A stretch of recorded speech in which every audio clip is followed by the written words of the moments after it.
In this world and in our life, day follows night and night follows day. And it's ongoing like that. We go to sleep at night, we get up at the dawn, and life goes on, alternating day and night. In man's life, there is also a day and night internally. The night is the period of ignorance. The day is when man enjoys the happiness of understanding the freedom of the soul and God's qualities. This is the day when desire and torpor and intoxication, anger and passion and illusion and ignorance are prevalent in man. This is the night. We have a lack of understanding. We don't know about our life. The things that we experience may seem pleasant, but many of these things that we consider pleasant take us to the deepest parts of hell. The reason that we don't understand our life is that we don't understand truth. And the reason that we don't understand truth is we don't know how to find truth. We don't know how to locate truth. This all has to do with consciousness and with intellect. Man, before he gets to wisdom, spends time in intellect. And intellect is the interface with the world. Intellect is the interface between our senses and what it is we are surrounded with. But this interface, this intellect, is limited in its ability to understand things. I often talk about the dog who's chasing a car. And if the car stops and the dog catches it, he has no idea what to do with it. Well, man is in the same boat. He's chasing something, but he doesn't know what it is. I've often heard people talk about things that they've attempted to acquire, and they say that the chase was the most exciting part. Once they had it, the thrill was gone. Now, why is that? It's because they didn't know what they were chasing, and they didn't realize that there was no substance in what they were after. We need to make the break from that which has no substance to that which has substance. And how do we do that? How do we get to the point where we truly understand what it is that we need? Because as long as we don't understand what we need, how are we possibly going to set our direction towards what we need?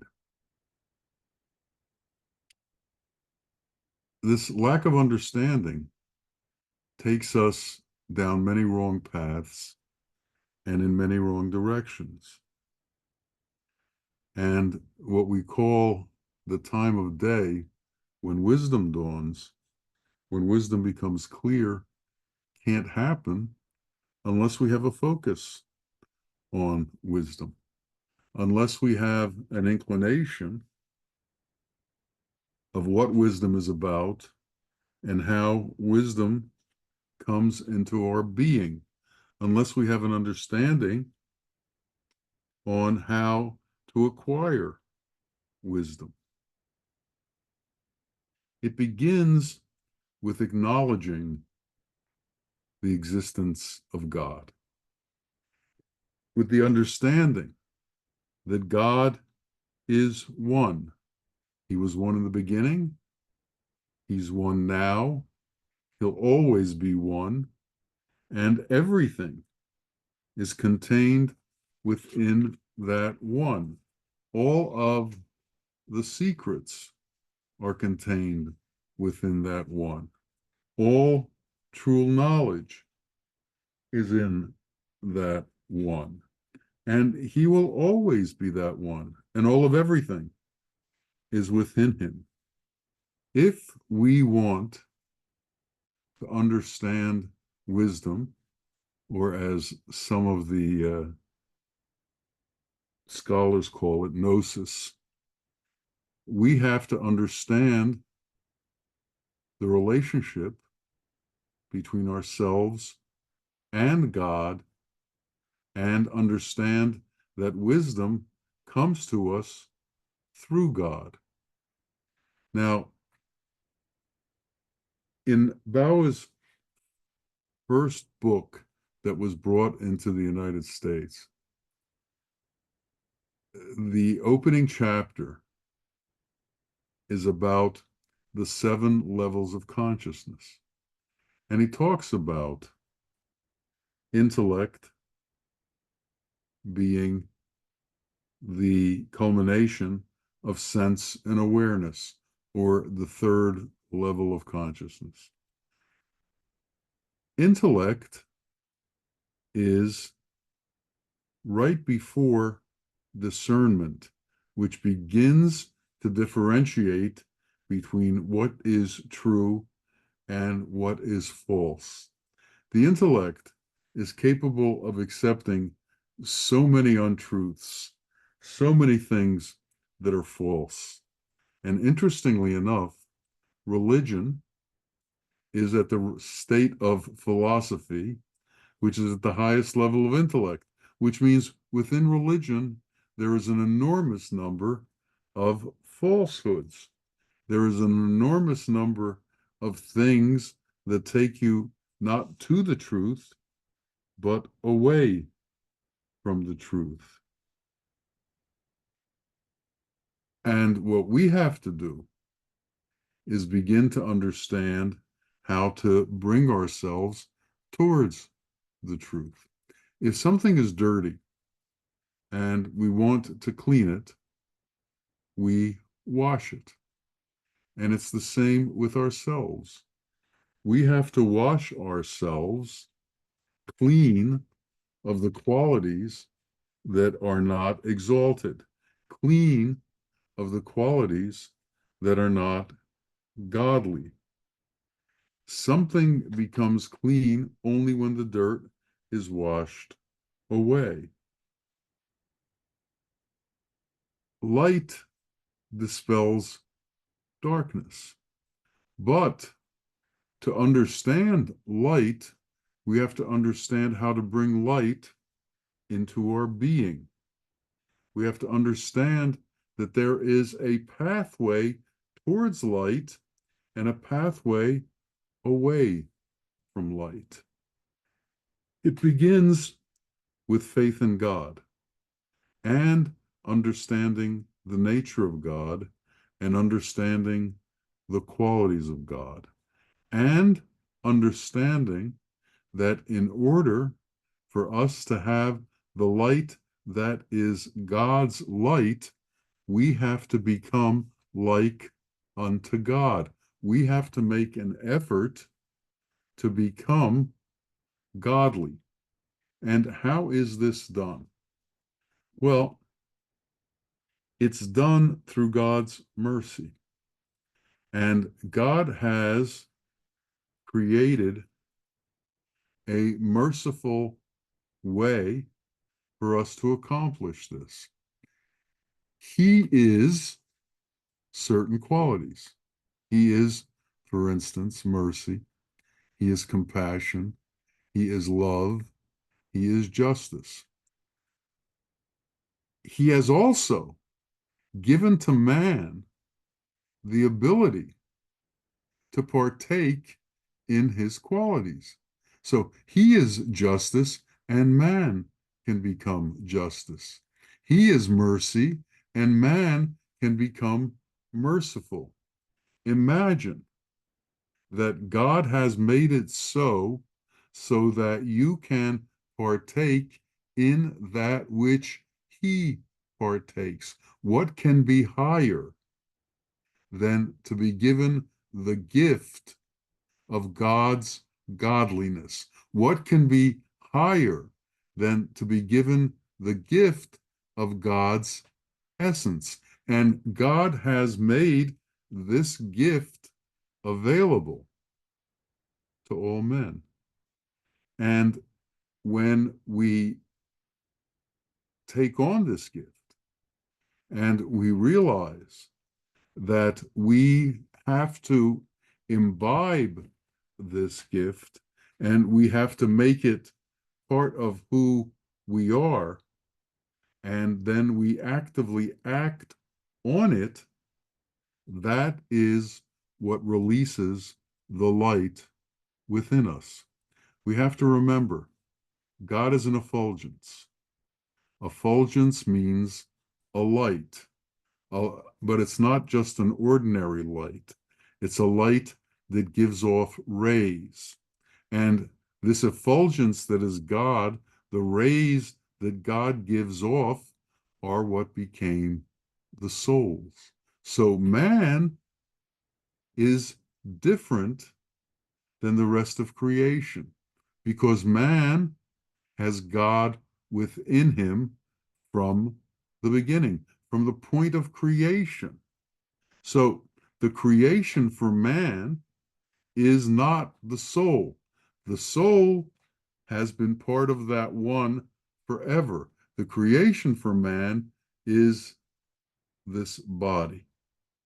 And for instance, when Satan, in his arrogance, said, man is made out of clay, and I am different than that, more exalted than that, he was comparing elements. He didn't realize that man's exaltedness doesn't come from the created part of him. Man's exaltedness comes from the non-created part of him, which came directly from Allah. Nothing that is created can know God. The elements cannot know God. Fire, water, air, ether, earth cannot know God, but God can know God, and each of us has a ray from that effulgence that is within us, that is encased in this clay shell. And it's through working at the qualities that that effulgence has, and bringing those qualities into ourselves, that the light within that effulgence that is within us can begin to shine. So we have work to do. And that work is to make ourselves pure and to make ourselves viable within the qualities of Allah. But because of our elemental self, which is a portion of ourselves, and because of the arrogance of the elements, and because man identifies with the elemental self as opposed to the godly self, man has inappropriate ideas about everything in the world. And that's where all of these attachments come in. Man has inappropriate ideas as to his relations with other people. Man has inappropriate ideas as to the superiority of his religion. Man has inappropriate ideas as to the superiority of his caste. Man has inappropriate ideas as to the as to the value of his color, as to the value of his nationality, as to the value of his language.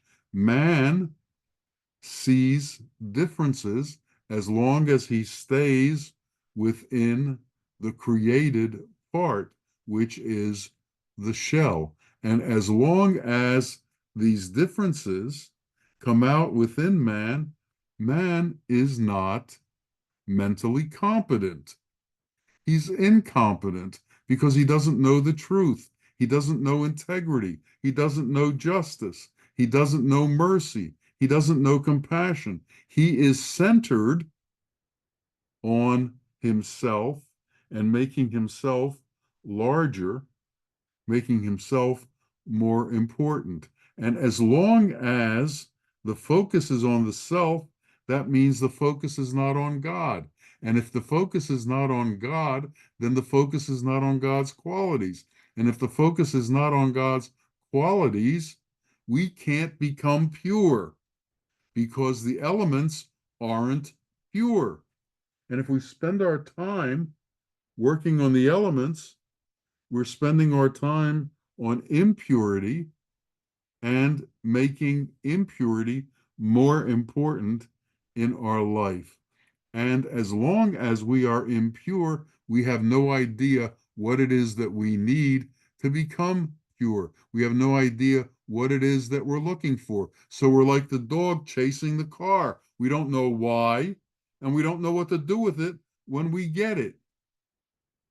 What is it that has the substance to satisfy us? What is it that has the substance to put us at peace? What is it that takes us from this anxiety-driven, stress-driven, mentally ill being to one of wisdom and contentment? It is being able to release ourselves from all of the things that our elemental self is attached to and re-centering ourselves in a belief system that God is all that exists, and the rest of these things we don't need to care about in the way that we care about them.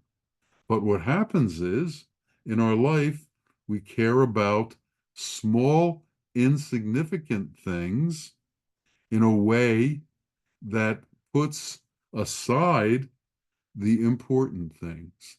We care about money too much. We care about fame too much.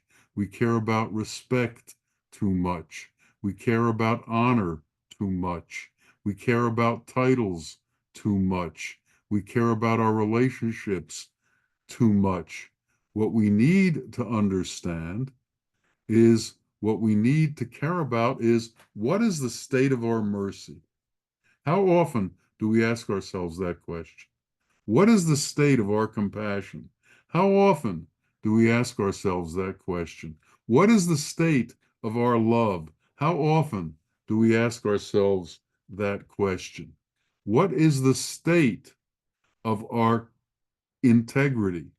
What is the state of our cognition of what's real and what's not real? What is the state of our understanding illusion and bypassing illusion for truth? So we live in daylight or in nighttime internally. We either live with the qualities and light of God, or we live with the satanic qualities within us. We live with torpor. We live with anger. We live with just. We live with passions of illusion. We live without purity. And we believe that in this way, we can still find truth and we can still satisfy ourselves. And people talk about fame, and I assume that many of you know that these people who are constantly chasing fame end up self-medicating with alcohol and drugs because they never can have enough fame. These people who chase power end up self-medicating themselves because they can never have enough power. Every one of these needs that the elements have within the world do not bring satisfaction.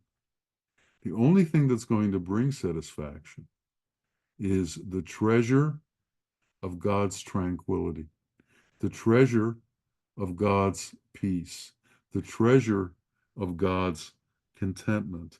And for us to realize those things, we also have to realize that we have to do away with everything that is not involved with that focus. Everything that takes us away from that focus takes us away from that truth. And everything that takes us away from that truth brings us further from peace, further from tranquility. If we can't find peace inside of ourselves, we're never going to find peace outside of ourselves. So we have to realize that peace and God's qualities have to be established inwardly and create an inward state, of mercy, an inward state of compassion, and then it can flow into the world. As long as we don't have peace inside of ourselves, there's no peace outside of ourselves. If we don't have peace inside of ourselves, we can't give peace to others. If we're not in a peaceful state, we can't spread peace. If we're not in a peaceful state, we don't have a light. We can't shine a light onto the world. But if we can become peaceful inside, if we can have mercy inside and compassion inside, we can be a light in the world. And this light can bring peace to others. This light can bring contentment to others. This light can put others at ease. And this is the power that the Sheikh has. He has found internal peace. And if you spend time with the Sheikh, you will see that the Sheikh doesn't have needs. His needs are minimalist. And because he doesn't have needs, he is content. But man is full of needs. Man is burdened by needs.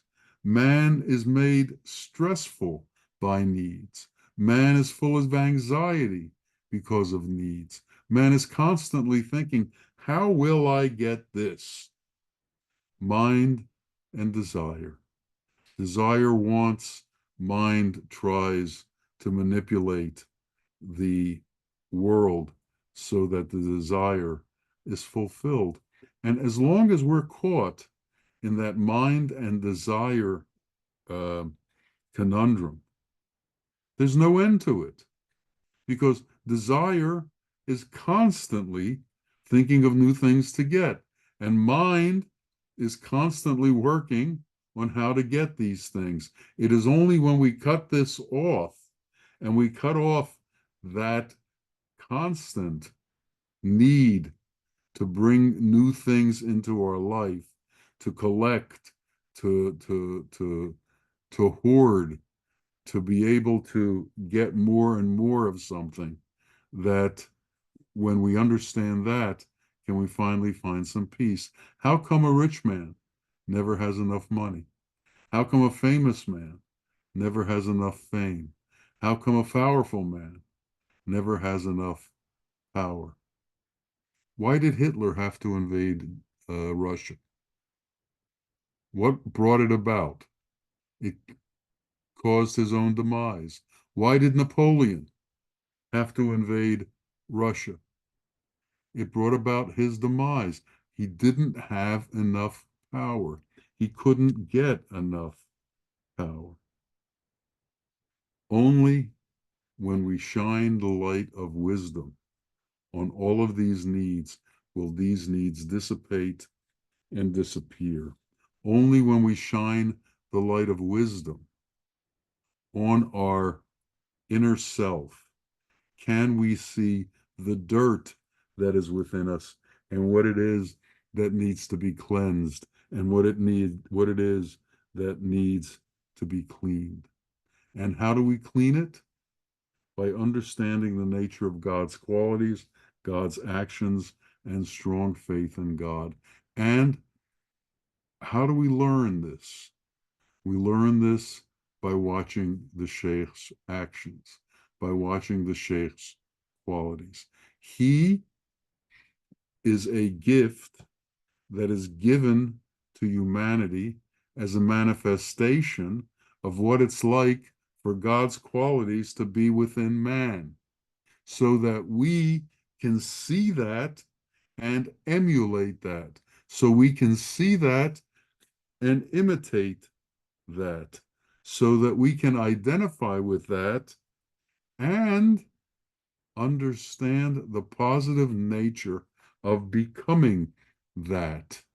When one is with a true sheikh, there is a sense of peace that comes from that that's overwhelming. And when that happens, one has to begin to think, what's going on here? Why is it this way? And then you begin to understand that things are peaceful around this being because he's capable of giving off the light of peace. He's capable of giving off the light of love. And why? Because his nature is godly. He doesn't see differences among men. He doesn't see differences among races. He doesn't see differences among religion. He doesn't hate anybody. His love is universal and unconditional.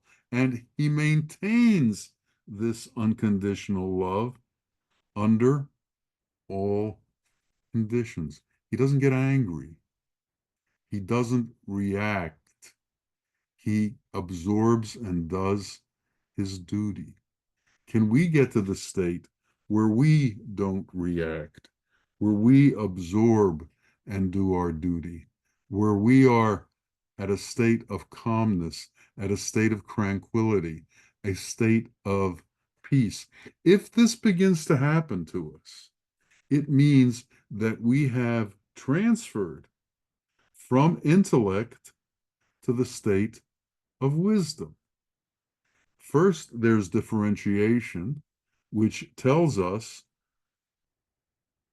how to see the difference between what's true and not true.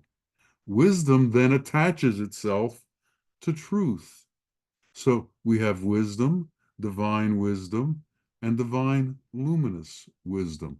As we attach ourselves more and more to truth, more and more light enters into our being because wisdom creates light.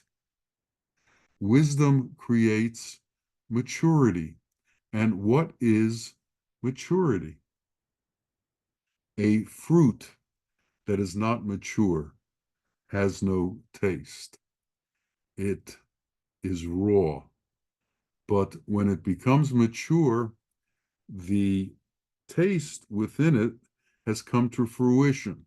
The taste within it has created a fragrant smell. It has changed from a raw thing to a thing of beauty and a thing of immense benefit to man. We have to become mature. As long as we stay in the intellect, we cannot become mature. Intellect happens after we leave the intellect. Maturity happens when we release ourselves from all of the worldly attachments that we've grown accustomed to. In a way, we release ourselves from the insanity of the world. We release ourselves from the illusion of the world. And if we are going to do the correct thing, that release has to somehow happen. And we have to cause it to happen. We have to make an active intention and an active effort to concentrate on God's qualities as opposed to the worldly qualities. People in this world are experts on so many things. Many of them are experts on worldly things. We have experts on butterflies. We have experts on sunlight. We have experts on thermonuclear energy. We have experts on windmills. How many experts do we have on the qualities of God? How many experts do we have on the quality of mercy and the quality of integrity and the quality of justice? What are each of us experts on, and what are we trying to be experts on? Can we maintain a focus on God's qualities, or does the world constantly stream in, interfere, and take us away from that focus? Satan doesn't need to have us commit murder. Satan needs us to get in conversation with him. All he wants to do is distract us. And soon you find you've been distracted for 5 years or 10 years or 15 years, and you've lost focus on reality. There's a word for reality in Arabic, haq, which means God's reality. And what is God's reality? God's reality is his beauty, his qualities. He can't be seen. So all that we can know of him is his qualities. So we have to focus on that reality.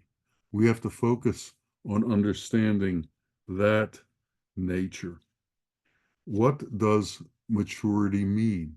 It means attaining integration with God's qualities to the point that we actually act with God's actions, that we fulfill God's intentions, that we become the ones who give as opposed to the ones who take, that we understand modesty, that we have fear of wrongdoing, that we stay away from that which is worldly and focus on that which is godly.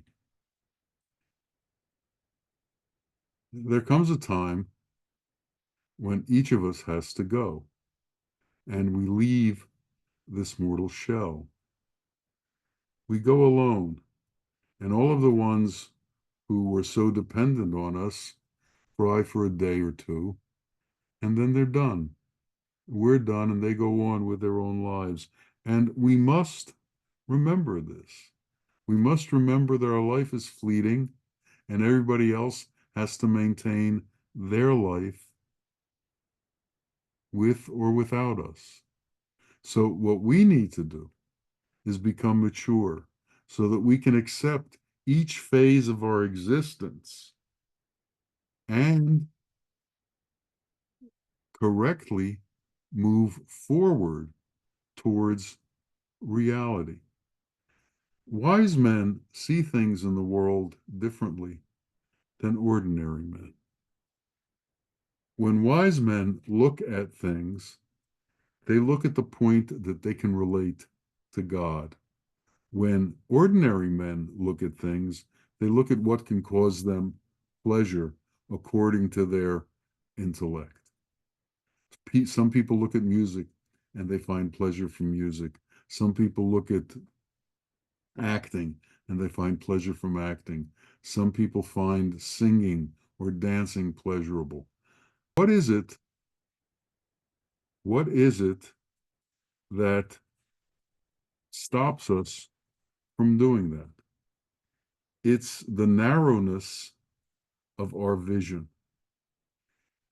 If we look at an ocean, in the ocean, there are whales and there are sharks and there are all of these huge animals.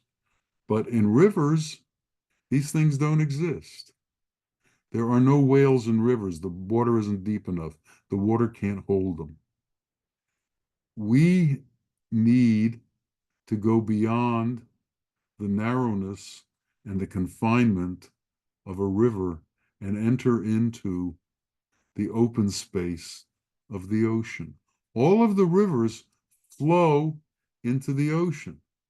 All of the rivers gather into the ocean. So each religion, which is a river, flows into the ocean where all religions exist, when there is no separation from them. We need to get to that open space, that space where the concepts of reality are available, as opposed to that closed space where the concepts of reality are limited to limited understandings and limited vision. Our vision must become expansive. Our vision must go beyond that which the intellect can understand. And again, the intellect is limited to understanding the world, and the world ends up with incorrect assumptions and incorrect conclusions. The story of the frog and the man standing behind the frog and hitting it a stick behind it and screaming, "Jump, frog, jump." And the frog jumps 20 feet. Then he cuts off one leg and screams, "Jump, frog, jump." And the frog jumps 15 feet, cuts off another leg, jumps 12, cuts off another leg, jumps 2, cuts off the fourth leg and doesn't jump. And the man concludes, a frog with no legs goes deaf. This is what happens in the world. And these are the conclusions that the world comes to. They're inappropriate conclusions. And religions take us to inappropriate places. Religions are supposed to take us to God, and instead they take us to hate. Religions are supposed to take us to inclusiveness, and instead they take us to exclusivity. They become clubs that keep people out as opposed to bringing people in. Religions are supposed to be kind, and they become murderous. Everything is upside down in the world, and we have to return the world to its truth. We must put aside all the differences, all the hatreds, all of the animosities, and we must learn to love all of humanity the way Allah loves all of humanity. We must do away with all differences, and we must become purified. And in this purity, we must see the truth and understand the nature of God and bring that into us so that His light becomes our light and that His way becomes our way. And may that be so for each and every one of us. Ameen, Ameen. Ya Rabbi Alameen. Assalamu alaikum wa rahmatullah wa barakatuh.